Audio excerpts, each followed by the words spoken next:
Hi everyone, my self Sachin this side and today's topic is part 2 of the burn. इस topic में basically हम समझने वाले हैं pathophysiology of the burn, management and the treatment of burn. बहुत ज़्यादा detail में पढ़ाऊंगा, ठीक है।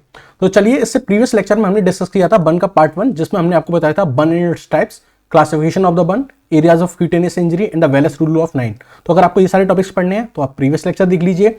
इस लेक्चर में बेसिकली हम अपनी कहानी स्टार्ट करेंगे with the pathophysiology of the burn injury. तो बर्न क्या है? एक तरह की इंजरी है, और ये इस तरह की इंजरी है जिसमें हमारी बॉडी के कई सारे सिस्टम अफेक्ट होते हैं, यानी it is a multi system injury. But एक वो ऑर्गन जो मोस्ट कॉमनली अफेक्ट होता है या जो सबसे ज्यादा अफेक्ट होता है वो है स्किन, क्योंकि कोई किसी भी तरह का पॉजिटिव एजेंट हो, चाहे वो थर्मल हीट हो, चाहे वो केमिकल एक्सपोजर हो, चाहे वो इलेक्ट्रिकल इंजरी हो, तो जब भी इसके कांटेक्ट में हमारी बॉडी आती है तो वो ऑर्गन जो सबसे पहले इसके कांटेक्ट में आता है या मोस्ट कॉमनली कांटेक्ट में आता है वो है हमारी स्किन, ठीक है। तो इसलिए skin is the most commonly affected organ in the case of burn injury.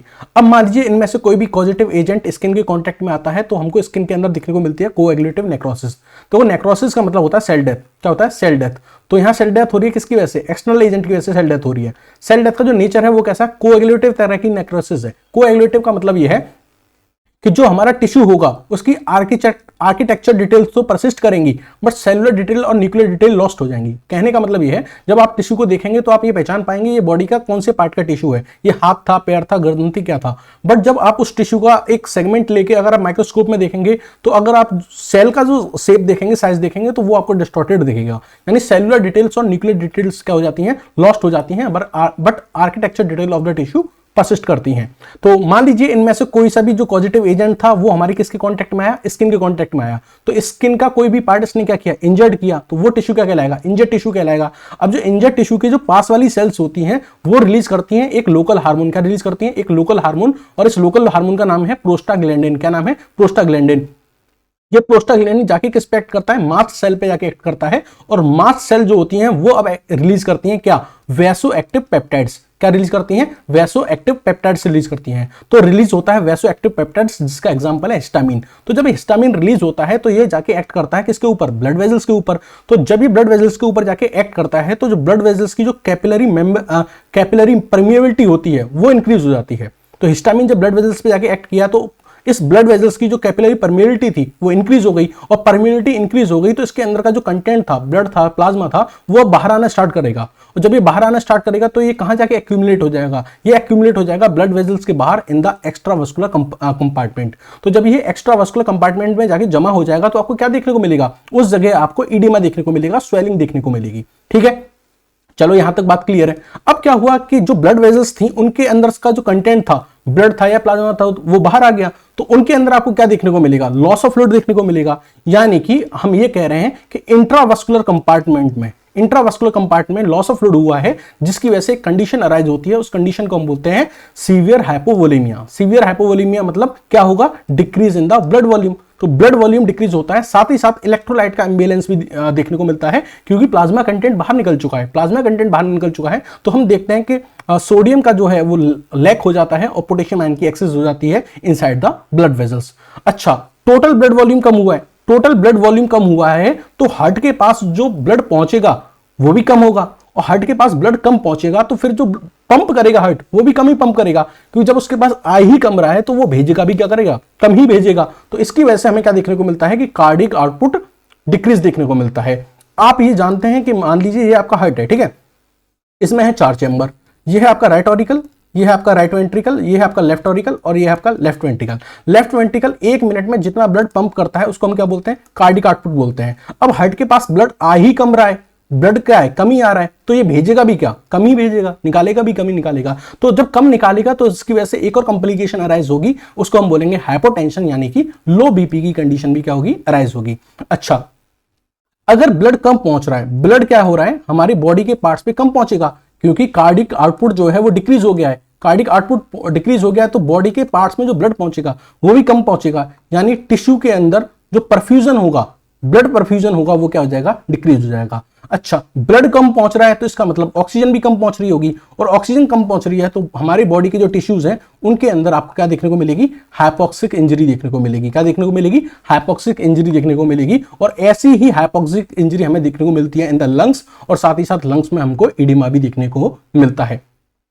इसके अलावा हमारी जो मसल्स होती हैं उनके पास भी ऑक्सीजन की सप्लाई कम पहुंचती है, ब्लड कम पहुंचता है, जिसकी वजह से मसल्स इजीली फैटिग हो जाती हैं, और इवन हार्ट की मसल्स के पास भी ब्लड कम पहुंचता है, जिसकी वजह से डिक्रीज मायोकार्डियल फंक्शन देखने को मिलता है, यानी हमारे हार्ट की जो एबिलिटी होती है ब्लड को पंप करने की वो भी रिड्यूस देखने को मिलती है। साथ ही साथ अगर बॉडी के सारे पार्ट्स में ब्लड कम पहुंच रहा है तो इसका मतलब यह है कि किडनी के पास भी ब्लड कम ही पहुंच रहा होगा। जब किडनी के पास कम ब्लड पहुंच रहा होगा तो किडनी के अंदर जो यूरिन का फॉर्मेशन होगा वो भी कम हो जाएगा, जिस कंडीशन को हम क्या बोलेंगे, ओलिगोरिया बोलेंगे। क्या बोलेंगे? ओलिगोरिया बोलेंगे। तो ये तो हमने समझा कि कैसे डिफरेंट सिस्टम हमारी बॉडी के अफेक्ट होते हैं in the case of burn. अब हम बताना चाहते हैं sepsis in the burn. Sepsis in burn का मतलब ये है कि अगर कोई बंदा सीवियरली बर्न का पेशेंट है तो वो उसके लिए जो इन्फेक्शन का उसके ऊपर अटैक होना वो बहुत ज्यादा इजी हो जाता है। यानी एक बर्न पेशेंट जो होता है वो इन्फेक्शन के लिए प्रोन हो जाता है, और मोस्ट कॉमनली जो इन्फेक्शन हमको देखने को मिलता है वो देखने को मिलता है बाय द सूडोमोनास बैक्टीरिया। तो क्योंकि बर्न पेशेंट है, स्किन डैमेज हो गई है, तो पैथोजन के लिए जो एंट्री पैसेज है वो बहुत क्लियर हो जाता है, वो आसानी से एंटर कर जाता है बॉडी में, और उसके लिए ब्लड के अंदर भी एंटर करना क्या हो जाता है, इजी हो जाता है। अगर वो ब्लड के अंदर इजीली एंटर कर गया है तो ब्लड आपकी पूरी बॉडी में घूमता है, तो पूरी बॉडी में जब घूमेगा तो पूरी बॉडी में इन्फेक्शन स्प्रेड आउट होगा, तो यानी सिस्टमिक लेवल पे इन्फेक्शन देखने को मिलता है। अगर इन्फेक्शन हो रहा है तो उसके काउंटर में हमारी बॉडी जो होगी वो इन्फ्लेमेशन शो करेगी।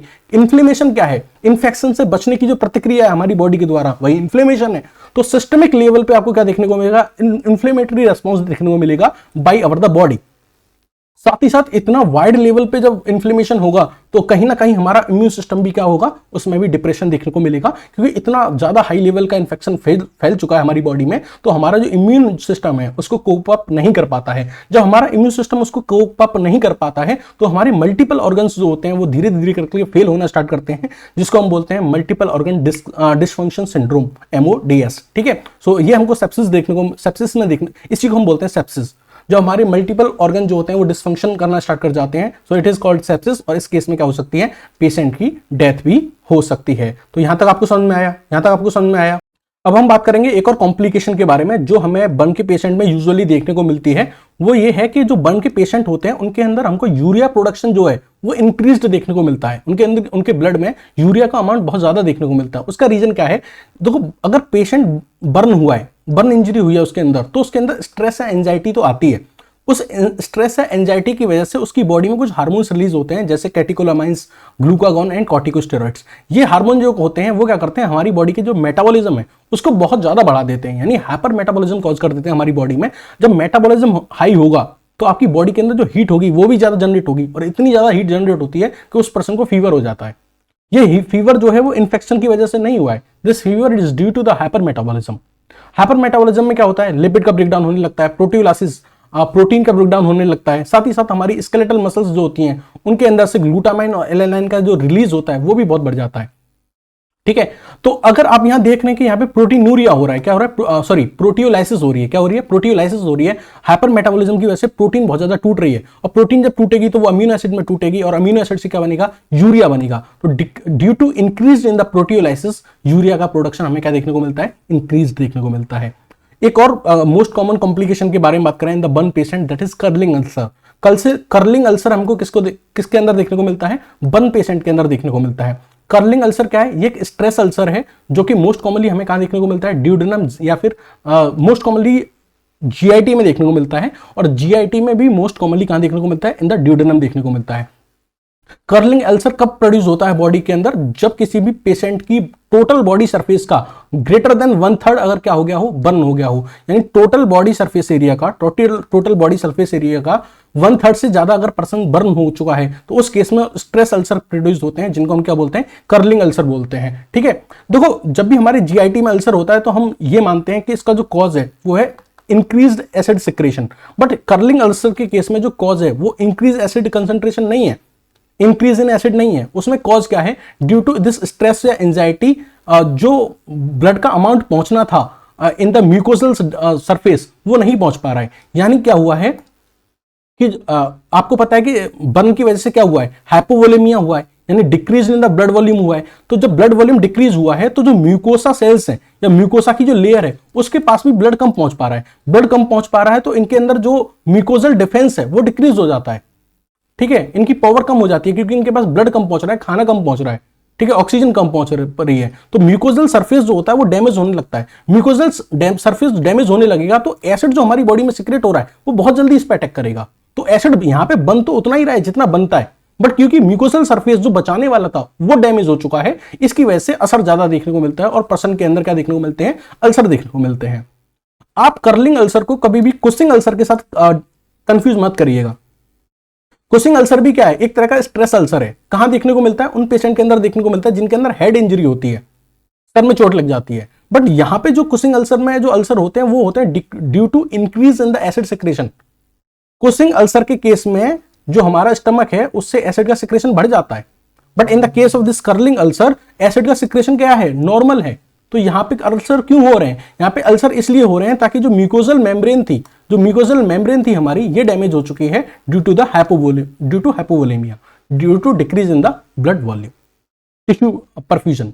ठीक है, चलिए अब हम बात करते हैं मैनेजमेंट ऑफ बर्न के बारे में कि बर्न का पेशेंट आएगा तो हम उसको कैसे मैनेज करेंगे। ठीक है, बहुत ध्यान से सुनिएगा। तो सबसे पहले बात करी जाती है फर्स्ट एड की। तो फर्स्ट एड में क्या करना है कि आपका जो बर्न पेशेंट है उसका जो भी एरिया बर्न हुआ है उसको आप अंडर टेप वाटर रखेंगे। कहां रखेंगे, टेप वाटर रखेंगे, और अप्रोक्सीमेटली 10 to 20 मिनट्स तक, कब तक, 10 से 20 मिनट तक उसको टेप वाटर के अंदर रखेंगे। तो जो आइडियल वाटर टेम्परेचर होता है फॉर द बर्न पेशेंट वो होता है 15 डिग्री सेल्सियस। हमको 15 डिग्री सेल्सियस के वाटर के साथ 10 to 20 मिनट्स तक उसको क्या करना है, रनिंग वाटर में वॉश करना है, कूल करना है वो वाला एरिया जो है, बर्न एरिया जो है। ठंडे पानी में नहीं रखना है, कोल्ड वाटर में नहीं रखना है, क्योंकि कोल्ड वाटर में रखेंगे या फिर आप आइस में रखेंगे तो उस एरिया की जो ब्लड वेजल्स हैं वो कॉन्ट्रैक्ट कर जाएंगी, और कॉन्ट्रैक्ट कर जाएंगी तो जो ब्लड का रीच है, ब्लड जो पहुंचना था टिश्यू में वो कम हो जाएगा, और ब्लड का पहुंचना अगर कम हो जाएगा तो टिश्यू के अंदर जो इंजरी होगी उसकी स्पीड क्या हो जाएगी, और ज्यादा बढ़ जाएगी। तो कभी भी बर्न पेशेंट का हाथ पैर जो भी है ठंडे पानी में आइस में नहीं रखना है। ठीक है, टेप वाटर में, रनिंग टेप वाटर में। ठीक है, चलिए आगे चलते हैं। उसके बाद क्या करेंगे, जिस एरिया में बर्न हुआ है उसकी क्लॉथिंग रिमूव कर देंगे। ठीक है, और क्लीनिंग करेंगे उस पार्ट की, जहां भी अगर मान ली मिट्टी में कुछ लग गया है तो रनिंग वाटर से, जो हमने ऊपर बताया है, उसी से उसकी क्लीनिंग करेंगे। अगर उसको बहुत ज्यादा पेन हो रहा है तो हम उसको क्या देंगे, पेन किलर देंगे। लेकिन अगर मान लीजिए माइल्ड बर्न है, कैसा बर्न है, माइल्ड बर्न है जिसमें एपिडर्मिस इंटैक्ट है, यानी जो हमारी स्किन है वो इंटैक्ट है, या फिर फर्स्ट डिग्री का बर्न है, तो उसको अगर जलन हो रही है तो हम उसमें क्या लगा सकते हैं, एलोवेरा जेल लगा सकते हैं। ठीक है, और अगर पेन हो रहा है तो उसको आप पेन किलर दे दीजिए। अगर मान लीजिए एपिडर्मिस कंप्रोमाइज्ड हुई है, ये जो बाहर की जो स्किन है ये कंप्रोमाइज्ड हो गई है, ठीक है, डैमेज हो चुकी है, या फिर आपका जो है वो सुपरफिशियल सेकंड डिग्री बर्न है। सुपरफिशियल सेकंड डिग्री बर्न मतलब ऐसा बर्न जिसमें आपकी एपिडर्मिस क्या हो गई है, डैमेज हो गई है, साथ ही साथ पेपिलरी डर्मिस भी क्या हो गई है, डैमेज हो गई है। उस केस में हम क्या करते हैं, कीमोप्रोफाइलैक्सिस देंगे। कीमोप्रोफाइलैक्सिस का मतलब ये है कि सबसे पहले उसको एंटी टिटनस इंजेक्शन देंगे। कब देंगे, अगर उसने लास्ट डोज टिटनस की 5 साल पहले ली थी, एंटी टिटनस जो है इंजेक्शन उसने ग्रेटर देन 5 ईयर्स एगो लिया था, तो उस केस में हम उसको टिटनस का टॉक्सॉइड देंगे। ये क्या है, एंटी टिटनस इंजेक्शन है। ऐसा कीमोप्रोफाइलैक्सिस दिया जाता है। प्रोफाइलैक्सिस मतलब बीमारी होने से पहले बचाव का हम एक ट्रीटमेंट कर देते हैं। जैसे किसी का हाथ या पैर लोहे की किसी जंग लगी चाकू वगैरह से कट जाता है तो हम टिटनेस का इंजेक्शन लगवा लेते हैं पहले से एज अ प्रिवेंशन। तो उसी तरीके से यहां भी हम टिटनेस ना हो जाए पेशेंट को, इसलिए एंटी टिटनेस इंजेक्शन ले लेते हैं। साथ ही साथ एंटीबायोटिक्स का यूज करते हैं, लोकल एंटीसेप्टिक का यूज करते हैं। लोकल एंटीसेप्टिक मतलब topical antimicrobial agent and analgesic का यूज करते हैं, यानी कुछ क्रीम और ऑइंटमेंट आते हैं वो हम उसके सरफेस पे लगाते हैं। उनके बारे में अभी बहुत डिटेल में बात करूंगा मैं। तो अगर किसी का मान लीजिए क्या है, एपिडर्मिस कंप्रोमाइज्ड हुई है या फिर सुपरफिशियल सेकंड डिग्री बर्न है, तो उस केस में आपको कीमोप्रोफाइलैक्सिस लेनी है, एंटी टिटनेस, एंटीबायोटिक्स का भी यूज करेंगे हम, और लोकल एंटीसेप्टिक का यूज करेंगे, टॉपिकल एंटीमाइक्रोबियल एजेंट्स और लगाएंगे, और पेन के लिए हम एनाल्जेसिक का यूज करेंगे। अगर मान लीजिए पर्सन की स्किन पे ब्लिस्टर्स बन गए हैं, फफोले बन गए हैं, तो उनको फोड़ेंगे नहीं। ठीक है, ये तो हमने बात करी सेकंड डिग्री बर्न के बारे में। लेकिन अगर मान लीजिए कोई बंदा सीवियरली बर्न है तो हम उसको तुरंत कहां भेजेंगे, डेडिकेटेड बर्न सेंटर में उसको भेजेंगे। चलिए, तो मान लीजिए अपने पर्सन को डेडिकेटेड बर्न सेंटर में भेज दिया, तो वहां उसका डेफिनेटिव ट्रीटमेंट होगा। डेफिनेटिव ट्रीटमेंट में वो क्या करेंगे, पेशेंट को एडमिट करेंगे। सबसे पहली प्रायोरिटी जो होती है वो होती है हमारी एबीसी मेंटेन करना। एबीसी मेंटेन करना मतलब एयरवे, यानी उसका जो सांस जा रही है लंग्स तक वो प्रॉपर्ली जा रही है कि नहीं, वहां कोई दिक्कत है तो सबसे पहली प्रायोरिटी होती है कि आप एयरवे उसका मेंटेन करिए। दूसरा वही ब्रीथिंग, और तीसरा मतलब सर्कुलेशन। एबीसी मतलब एयरवे, ब्रीथिंग एंड सर्कुलेशन। उसकी बॉडी में ब्लड सर्कुलेशन प्रॉपर्ली हो रहा है कि नहीं, ब्रीथिंग उसको सही से आ रही है कि नहीं, ये सबसे पहले हम मैनेज करते हैं। उसके बाद क्या करते हैं, हम पेशेंट को, अगर सीवियर बर्न वाला पेशेंट है, सीवियर बर्न वाला पेशेंट है, तो हम उसको स्पेशल इन्वायरमेंट में रखते हैं, जर्म फ्री इन्वायरमेंट में रखते हैं, ताकि उसको इन्फेक्शन की चांसेस क्या हो जाए, उसके कम हो जाए। और उसको अगर दर्द हो रहा है तो हम उसको सेडेशन या फिर एनाल्जेसिक्स देते हैं, यानी पेन किलर देते हैं। तो अब आपने उसका ये काम कर लिया, एबीसी कर लिया, एयरवे ब्रीथिंग सर्कुलेशन मेंटेन कर लिया। फिर आप क्या करेंगे, उसके बर्न की डिग्री को एक्सेस करेंगे, वो बंदा कितने परसेंट जला है, कितने परसेंट जला है, उसके लिए हमने प्रीवियस वीडियो लेक्चर में वेलेस रूल ऑफ 9 बताया था। तो वहां से आप एक्सेस कर सकते हैं कि ये बंदा कितना परसेंट जल गया है। साथ ही साथ आप degree and type of one को भी एग्जामिन करेंगे कि ये किस डिग्री का बर्न है, ये किस टाइप का बर्न है। तो डिग्री और टाइप अगर आपको पता करना है तो उसका जो तरीका है वो ये है, उसका जो प्रोटोकॉल है वो ये है। सबसे पहले आप बर्न की तरफ देखिए। जब आप बर्न की तरफ देखेंगे तो आप ये देखिए, क्योंकि उस बर्न की जो एपिडर्मिस है, उस पर्सन की जो एपिडर्मिस है, बाहर जो लिक की जो लेयर है, ये जो लेयर है स्किन की, ये इंटीग्रिटी इसकी मेंटेन है कि नहीं, मतलब जो आपकी स्किन है वो कंप्रोमाइज तो नहीं हुई है, वो डैमेज तो नहीं हुई है। अगर स्किन की इंटीग्रिटी मेंटेन है, यानी एपिडर्मिस डैमेज नहीं हुई है, तो ये कैसा बर्न है, फर्स्ट डिग्री बर्न है। क्या है, फर्स्ट डिग्री बर्न है। लेकिन अब पता कैसे करेंगे, तो एक और तरीका होता है कि आप ग्लव्स पहनिए, ग्लव्स पहन के आप क्या करिए, उस डैमेज वाली पार्ट पे अपनी फिंगर रखिए और हल्का सा लिटरली रब करिए। अगर आपके लिटरली रब करने पर एपिडर्मिस और डर्मिस दोनों अलग अलग हो जाती हैं, आपको लेयर तो पता है ना स्किन की लेयर, सबसे पहले एपिडर्मिस होती है ना, फिर डर्मिस होती है, फिर सबक्यूटेनियस लेयर होती है या फैट लेयर होती है ना, फिर नीचे उसकी क्या होती है, मसल्स या फिर बोन्स होती हैं। तो यहां हम इन दोनों के बारे में बात कर रहे हैं, एपिडर्मिस और डर्मिस के बारे में। तो आप ग्लव्स पहन के फिंगर आप क्या रखिए, स्किन पे रखिए और उसको ऐसे लिटरली धीरे से रब करिए। तो रब करने पर अगर आपकी एपिडर्मिस और डर्मिस दोनों अलग हो जाती हैं, ठीक है कि नहीं, ये आपको देखना है। इसको हम बोलते हैं निकोल्सी साइन। क्या बोलते हैं, निकोल्स का साइन बोलते हैं इसको, ठीक है। तो उससे आप ये देख सकते हैं कि एपिडर्मिस इंटैक्ट है या नहीं। अगर एपिडर्मिस इंटैक्ट है, डैमेज नहीं हुई है, तो ये फर्स्ट डिग्री बर्न है। लेकिन आपने ऐसे रब किया और एपिडर्मिस हट गई तो इंटीग्रिटी मेंटेन नहीं है, तो फिर ये फर्स्ट डिग्री बर्न नहीं है। फिर क्या है, ये फर्स्ट डिग्री बर्न नहीं है। तो फिर या तो ये सेकंड डिग्री, थर्ड डिग्री या फिर फोर्थ डिग्री होगा, ठीक है। अब आप क्या करेंगे, अब आप अपनी जो ग्लव्स वाली जो फिंगर है उससे आप उस एरिया को टच करिए और ये टच करके देखिए कि वो स्लिपरी है कि नहीं। तो दो कंडीशन हो सकती हैं, या तो वो स्लिपरी होगा या फिर वो नहीं होगा। अगर वो स्लिपरी है और वहां पे क्या हो रहा है, ब्लिस्टर का फॉर्मेशन हो रहा है, फफोले का फॉर्मेशन हो रहा है, तो आप उन फफोले को एग्जामिन करिए, वो थिन वॉल्ड है, पॉप्ड है, यानी हल्का सा ही टच करने पर फूट जा रहे हैं, थिन वॉल्ड है, या फिर क्या है, थिक वॉल्ड है। अगर वो थिन वॉल्ड है, हल्का से ही छूने पर टूट जाते हैं, फट जाते हैं, तो वो क्या है, बेसिकली सेकंड डिग्री बर्न है। और सेकंड डिग्री में भी कौन सा है, सुपरफिशियल सेकंड डिग्री है। क्या है, सुपरफिशियल सेकंड डिग्री है, या फिर उसको दूसरे टर्म में हम बोलते हैं सुपरफिशियल पार्शियल थिकनेस बर्न बोलते हैं। क्या बोलते हैं, सुपरफिशियल पार्शियल थिकनेस बर्न बोलते हैं। इसमें और क्या क्या देखने को मिलता है, इसमें टच करने पे बहुत ज्यादा पेन होगा, और ये क्या होते हैं, इसमें जो फफूले पड़ते हैं वो बहुत ज्यादा ऊजी होते हैं, बहुत ज्यादा फ्लूइड भरा होता है उनके अंदर।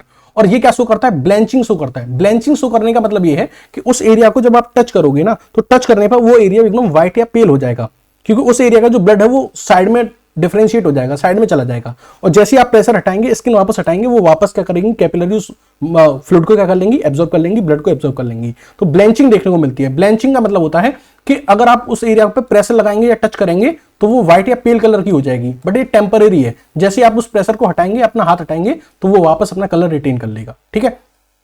दूसरी कंडीशन ये हो सकती है कि जो ब्लिस्टर है वो थिक वॉल्ड हो, थिक वॉल्ड होंगे तो हम इसको, ये भी सेकंड डिग्री में काउंट होगा, बट इसको हम बोलते हैं मिड सेकंड डिग्री बर्न। क्या बोलते हैं, मिड सेकंड डिग्री बर्न। इसकी क्या खास बात है, देखो यहां लेस ऊजी होंगे, यहां पे बहुत ज्यादा ऊजी थे, वेरी ऊजी थे, यहां पे थोड़ा लेस ऊजी होंगे, यहां पे थोड़ा कम पेन होगा, ठीक है। साथ ही साथ यहां भी आपको ब्लैंचिंग देखने को मिलेगी। तो ये बहुत ज्यादा पेनफुल थे, बहुत ज्यादा ऊजी थे, यहां ब्लैंचिंग देखने को मिलती है। ये कम पेनफुल है, कम ऊजी है, और यहां भी आपको ब्लैंचिंग देखने को मिलेगी। तो ये तो हमने बात करी। अगर मान लीजिए टच करने पे आपको वो बर्न वाला एरिया स्लिपरी लग रहा है, ऐसा भी लग रहा है, हो सकता है कि वो स्लिपरी ना हो, नॉन स्लिपरी हो। तो अगर वो नॉन स्लिपरी है तो आप उसका कलर देखिए कि वो कलर रेड है या फिर व्हाइट है, यानी जो एरिया जला है उस जले हुए एरिया का कलर रेड है या व्हाइट है। अगर वो रेड है, रेड एरिया है, तो हम इसको बोलते हैं डीप सेकंड डिग्री बर्न। क्या बोलते हैं, डीप सेकंड डिग्री बर्न, या इसी को हम बोलते हैं डीप पार्शियल थिकनेस बर्न। क्या बोलेंगे, डीप पार्शियल थिकनेस बर्न। इसमें आपको क्या देखने को मिलता है, इसमें आपको देखने को मिलता है कोई ऊजिंग नहीं होती, इसमें कोई भी ऊजिंग नहीं होती, कोई भी ब्लिस्टर का फॉर्मेशन नहीं होता, ठीक है। और इसमें आप अगर ब्लैंचिंग करोगे, क्या करोगे, ब्लैंचिंग करोगे, तो वो जो फ्लूइड वापस आ जाता था प्रेशर हटाने के बाद, वो वापस नहीं आएगा। एक बार आपने ब्लैंचिंग करी तो वो उस एरिया व्हाइट और पेल हो गया, अब वो व्हाइट और पेल ही रहेगा, ठीक है। तो इस केस में अगर आप ब्लैंचिंग करोगे तो वो प्रेशर हटाने पे वापस से अपना कलर रीगेन नहीं करेगा। साथ ही साथ इसमें भी क्या होता है, पेन नहीं होता, बहुत लेस पेन होता है या फिर पेन नहीं होता और ये नॉन यूजी होते हैं, ठीक है। लेकिन अगर मान लीजिए जो कलर है वो कैसा व्हाइट है, अगर कलर व्हाइट है तो इसका मतलब ये है कि ये फुल थिकनेस बर्न है। फुल थिकनेस बर्न है यानी कि क्या है, 3 डिग्री या फिर 4 डिग्री का बर्न है। ये बिल्कुल पेनलेस होता है, इसमें कोई पेन नहीं होता और यहां भी अगर आप प्रेस करोगे तो वो एरिया व्हाइट और पेल ही रहेगा, वापस से अपना कलर गेन नहीं करेगा। यानी on the blanching it does not, on removing the blanching it does not retain its colour back. So this was all about the assessment of the burn. बहुत simple और शॉर्ट में अगर मैं आपको इसको कंक्लूड करूं तो वो ये रहेगा। बर्न देखिए, अगर एपिडर्मिस इंटैक्ट है, एपिडर्मिस डैमेज नहीं हुई है तो 1 डिग्री, और एपिडर्मिस डैमेज हुई है तो फिर ये क्या होगा, 2nd डिग्री या 3rd डिग्री। अच्छा, उसके बाद ये देखिए कि स्लिपरी है या नहीं है, टच करने पर स्लिपरी है या नहीं है। स्लिपरी है तो फिर आप ये देखिए ब्लिस्टर्स कैसे हैं। अगर ब्लिस्टर्स थिन वॉल्ड और थिक वॉल्ड है तो अगर थिन वॉल्ड है तो सुपरफिशियल डर्मल है और थिक वॉल्ड है तो मिड डर्मल है, ठीक है। अगर स्लिपरी नहीं है तो आप बर्न का कलर देखिए, अगर रेड है तो डीप 2nd डिग्री है और व्हाइट है तो ये फुल थिकनेस बर्न है या फिर 3 डिग्री या 4 डिग्री बर्न है। तो ये आप सिंपली इसको कंक्लूड कर सकते हैं। अब बात करें ट्रीटमेंट के बारे में, तो ट्रीटमेंट हमने आपको जो 1st डिग्री बर्न था उसका तो हमने आपको बता दिया था कि कुछ नहीं करना है, कूल करिए वाटर में, रनिंग टेप वाटर में 20 मिनट्स तक। उसके बाद आप क्या कर रही है, एलोवेरा जेल लगा दीजिए, ठीक है। और पेन हो रहा है तो पेन किलर ले लीजिए, सिंपल है, ठीक है। लेकिन अब हमको बात करना है सुपरफिशियल 2nd डिग्री बर्न के बारे में और डीप 2nd डिग्री बर्न के बारे में। इसके बाद हम बात करेंगे 3rd degree and 4th degree burn के बारे में, ठीक है। तो 1st डिग्री का तो बता चुके हैं, एलोवेरा जेल लगा लीजिए, पेन किलर ले लीजिए और 20 मिनट तक वॉश कर लीजिए। उसके बाद अब रह गया है 2nd degree, 3rd degree and 4th degree. 2nd degree में 2 पार्ट्स होते हैं हमारे, superficial 2nd degree and the deep 2nd degree. तो सबसे पहले सुपरफिशियल 2nd डिग्री के बारे में बात करते हैं। सुपरफिशियल 2nd डिग्री बर्न है तो बर्न को पहले कूल करेंगे, वही रनिंग टेप वाटर में फॉर द 20 मिनट्स। उसके बाद अगर मान लो फफोले पड़ गए हैं तो उनको फोड़ेंगे नहीं। एक ऑइंटमेंट होता है, बहुत इंपॉर्टेंट है, आपको इसको याद ही रखना है, वो है silver sulphur diazine, SSD, silver sulphur diazine. इसको याद कर लो, ये आपके घरों में बहुत काम आने वाला है। ये क्या होता है, एक ब्रॉड रेंज की एंटीमाइक्रोबियल एजेंट होता है जिसको हम बर्न वाले एरिया पे लगाते हैं। इसके बाद अगर मान लो पर्सन को पेन हो रहा है तो पेन मैनेजमेंट के लिए हम क्या करेंगे, इब्रूफेन देंगे या फिर एस्टामिनोफेन देंगे। अच्छा, वही बात है, प्रोफाइलैक्सिस के तौर पे आप एंटी टिटनस इंजेक्शन देंगे। कब देंगे, अगर पर्सन ने लास्ट इंजेक्शन टिटनस का 5 साल पहले लिया था तो आप देंगे, अगर विद इन 5 साल में लिया है तो आपको देने की जरूरत नहीं है। यूजुअली क्या होता है, 2nd डिग्री बर्न में ड्रेसिंग नहीं की जाती है, एक्सपोजर मेथड अडॉप्ट किया जाता है। आईवी फ्लूइड भी चढ़ाने की जरूरत नहीं होती है। आईवी फ्लूइड चढ़ाने की जरूरत वहां होती है जहां टोटल बॉडी सरफेस एरिया का ग्रेटर देन 15% बर्न होता है। चिल्ड्रन में भी जब टोटल बॉडी सरफेस एरिया का ग्रेटर देन 10% बर्न होता है तब हमको आईवी फ्लूइड जलाने की जरूरत पड़ती है। सुपरफिशियल 2nd डिग्री बर्न में जनरली आईवी फ्लूइड की जरूरत नहीं पड़ती है। यूजुअली इस केस में हमको एंटीबायोटिक की भी जरूरत नहीं पड़ती है। अब हम बात करते हैं डीप 2nd डिग्री बर्न में। डीप 2nd डिग्री बर्न में भी क्या करेंगे, कूल करेंगे पहले, ठीक है, for the 20 minutes under tape water. उसके बाद क्या करेंगे, डेब्रिडमेंट करेंगे। डेब्रिडमेंट करने का मतलब यह है कि वो जो बर्न एरिया है उसमें अगर आपको कहीं नेक्रोटिक टिश्यू देखने को मिलता है तो उसकी हमको क्लीनिंग करनी पड़ती है, तो उसकी जेंटल क्लीनिंग करते हैं। और जेंटल क्लीनिंग करने के लिए जो सॉल्यूशन हम यूज करते हैं वो है क्लोरहेक्सिडिन सॉल्यूशन। अब जब आप क्लीनिंग वगैरह करेंगे तो पेशेंट को बहुत ज्यादा पेन होगा ना, तो पेन के हिसाब से हम उसको क्या देंगे, पेन किलर देंगे। अगर माइल्ड पेन है तो इब्रूफेन, डाइक्लोफेनिक और एस्टामिनोफेन देंगे। लेकिन अगर पेशेंट को सीवियर पेन हो रहा है तो हम उसको ओपिएट्स देंगे, यानी कि ट्रेमाडोल या फिर मॉर्फिन का यूज करेंगे। अगर मान लीजिए डीप थिकनेस बर्न है तो उस केस में अगर हम ऑइंटमेंट की बात करें तो यहां जो ऑइंटमेंट यूज होने वाले हैं बहुत ध्यान से सुनिएगा, वही अगेन सिल्वर सल्फर डायजीन, बहुत इंपॉर्टेंट है। सिल्वर सल्फर डायजीन हर किसी में आएगा, याद रखिएगा, बहुत इंपॉर्टेंट है, बहुत अच्छा वर्क करता है in the case of burn. तो सिल्वर सल्फर डायजीन 1% हम यूज करेंगे, क्योंकि क्या है, ब्रॉड स्पेक्ट्रम एंटीमाइक्रोबियल एजेंट है, बहुत सारे माइक्रोब्स को क्या कर देता है, किल कर देता है। इसके अलावा कुछ केसेस में हम यूज करते हैं मेफिनाइड एसीटेट। मेफिनाइड एसीटेट वहां यूज किया जाता है जहां बर्न हमको कार्टिलेज वाले एरियाज में देखने को मिलता है, जैसे कि आपको ईयर या नोज के अराउंड आपको देखने को मिल रहा है, ठीक है। इसके बाद हम बात करेंगे सिल्वर नाइट्रेट की, को ड्रेसिंग के लिए यूज करते हैं। सिल्वर नाइट्रेट 0.5% को हम ड्रेसिंग करने से पहले लगाते हैं, क्योंकि ये इन्फेक्शन को भी कंट्रोल करता है और ब्लड लॉस को भी होने से बचाता है। इसके बाद आप क्या करेंगे, जब आप मैंने आपको बताया था ड्रेसिंग करने से पहले आप क्या लगाएंगे, ये वाला ऑइंटमेंट लगाएंगे, इसके बाद आप क्या करेंगे, ड्रेसिंग करेंगे। ड्रेसिंग जो आप करेंगे वो बायोलॉजिक या सिंथेटिक ड्रेसिंग करेंगे। ड्रेसिंग करने के लिए जो आप यूज करेंगे वो है हाइड्रोकोलाइड सिलिकॉन बेस्ड, क्योंकि ये क्या करते हैं, मॉइस्ट वाउंड हीलिंग करते हैं, ठीक है। कॉटन की ड्रेसिंग नहीं करेंगे, क्योंकि कॉटन जो होती है वो उससे चिपक जाती है, और चिपक जाएगी तो फिर वो बहुत ज्यादा पेन करेगी वापस जब आप उसको छुटाएंगे तब।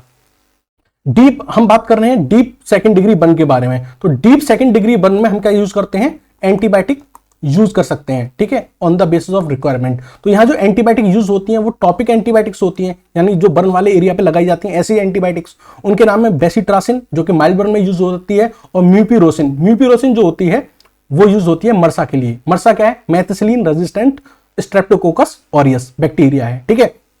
लेकिन अगर मान लीजिए इस बर्न की वजह से सिस्टमिक इन्फेक्शन देखने को मिल रहा है, हमारी बॉडी के कई सारे ऑर्गन्स में वो इन्फेक्शन फैल रहा है, तो हमारी बॉडी में अगर इन्फेक्शन डिटेक्ट हो रहा है मल्टीपल पार्ट्स में, तो फिर हम जो एंटीबायोटिक्स देते हैं ओरली या फिर इंट्रावीनसली वो है vancomycin. Vancomycin again use for the MRSA. MRSA is methicillin resistant streptococcus aureus. इसके अलावा जो हम एंटीबायोटिक देते हैं वो है gentamicin and the 4th generation सिफाजोलिन।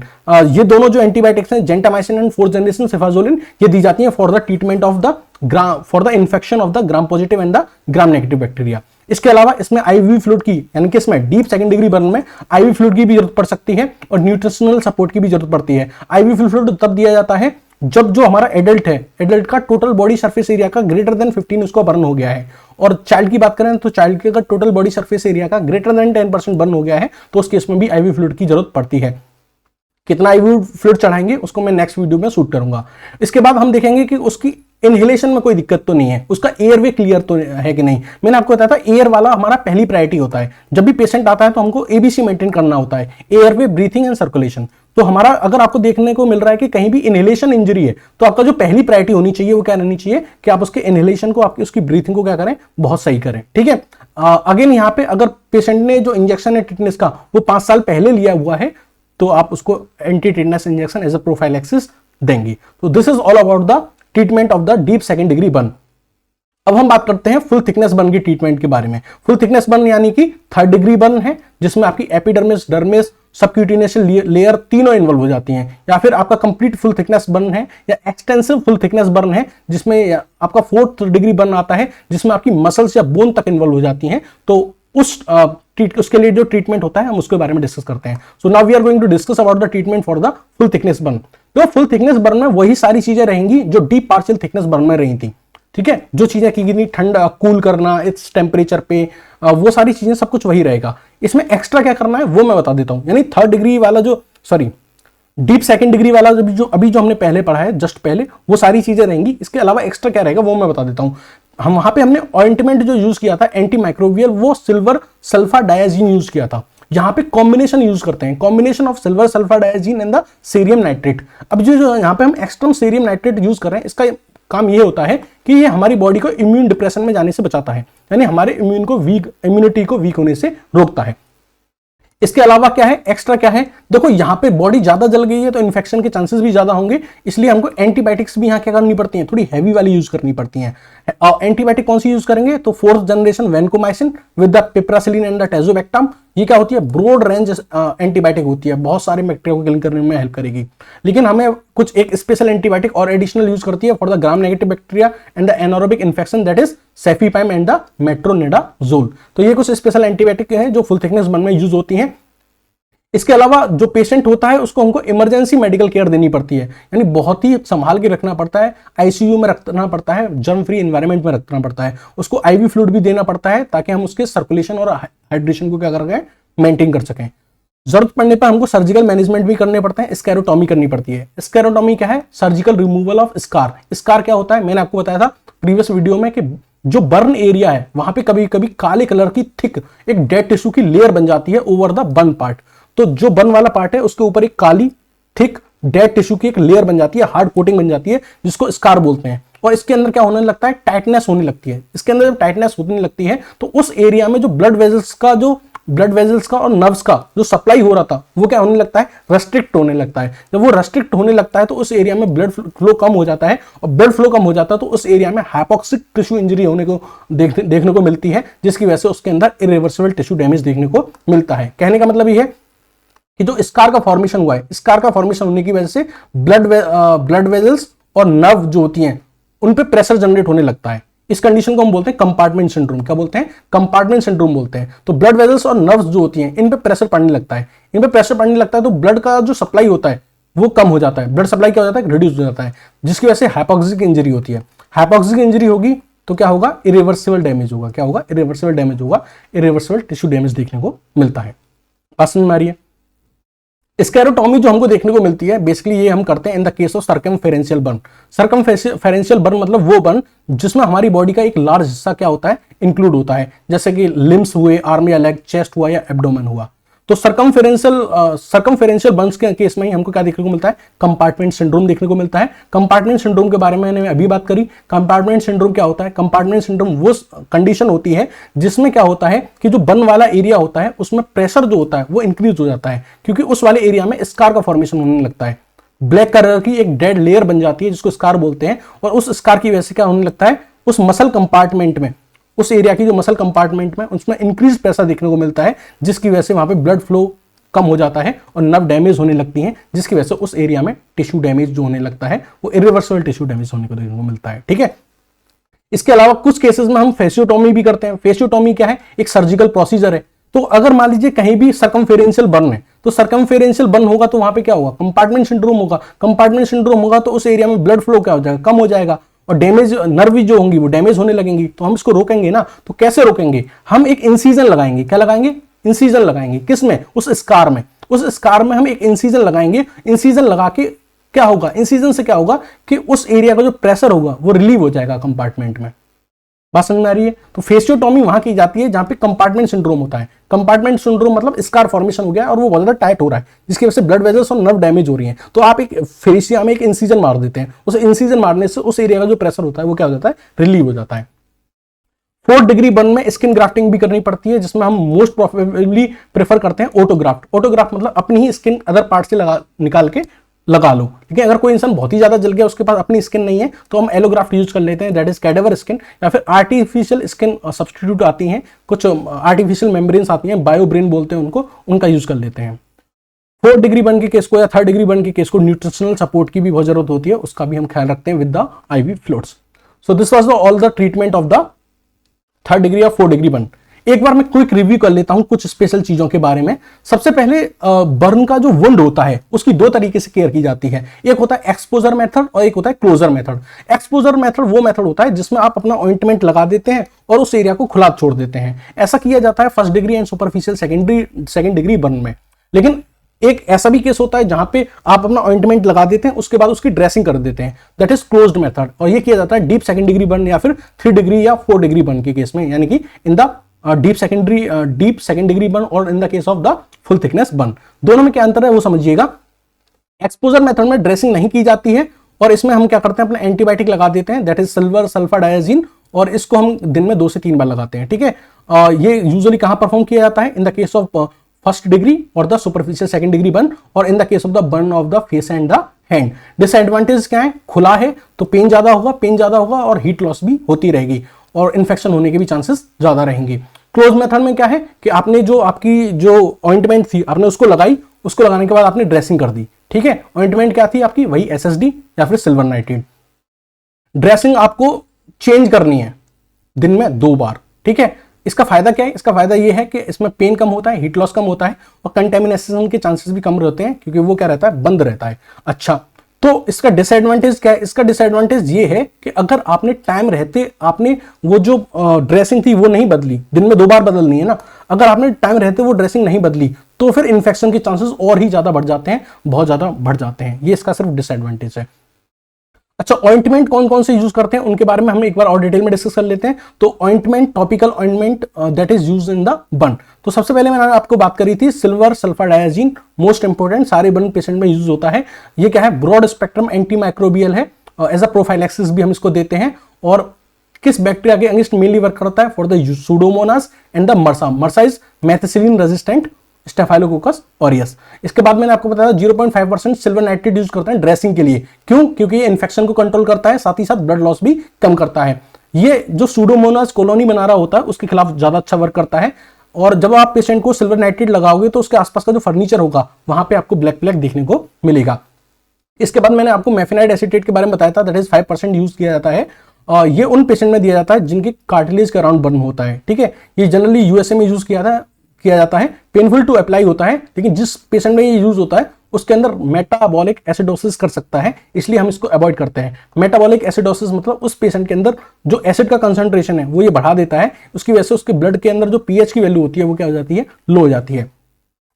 एक और कॉम्बिनेशन की बात करें तो सिल्वर सल्फाडाइजीन को मैंने आपको बताया था सीरियम नाइट्रेट के साथ दिया जाता है, और ये कॉम्बिनेशन दिया जाता है in the case of full thickness burn.